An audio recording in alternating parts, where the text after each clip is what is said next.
Balikulungan ang isang lalaking kalalaya pa lang matapos umanong pagbantaan ang kanyang dating kinakasama.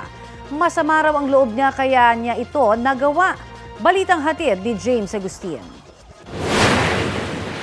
Kalalaya lang noong Setyembre, balikulungan na naman ang 33 anyos sa lalaking ito matapos umanong pagbantaan ng dati niyang kinakasama.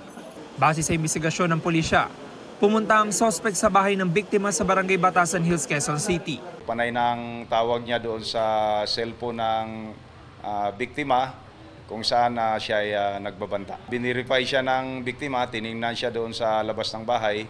Nakita nitong complainant na meron siyang nakasukbit na baril doon sa kanyang bewang. Humingi ng tulong ang biktima sa kapitbahay niyang pulis na off-duty noon. Naaresto ang suspect at nakuha sa kanyang isang gun replica.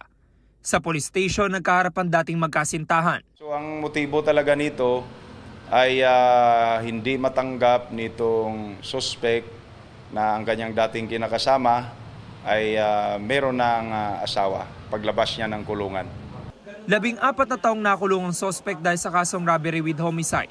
Giit niya, sumama ang loob niya sa dating kinakasama. Bala ko lang po siyang puntahan ng mga time na yun. Gusto ko lang po siyang makita nun. Kasi po, para makamusta po yung kalagayan niya kasi po nagbubuntis po siya. Anak niyo ba yung pinagbubuntis sa asawa mo? Pero na-discover mo raw na may iba na siya kinakasama. Yung sabi niya nga po, ibang araw po papakilala yung ama, hindi ako. Maharap ang suspect sa mga reklamong grave threat, resistance and disobedience to a person in authority, paglabag sa Comprehensive Firearms and Ammunition Regulation Act, at Anti-Violence Against Women and Their Children Act. James Agustin, nagbabalita para sa GMA Integrated News.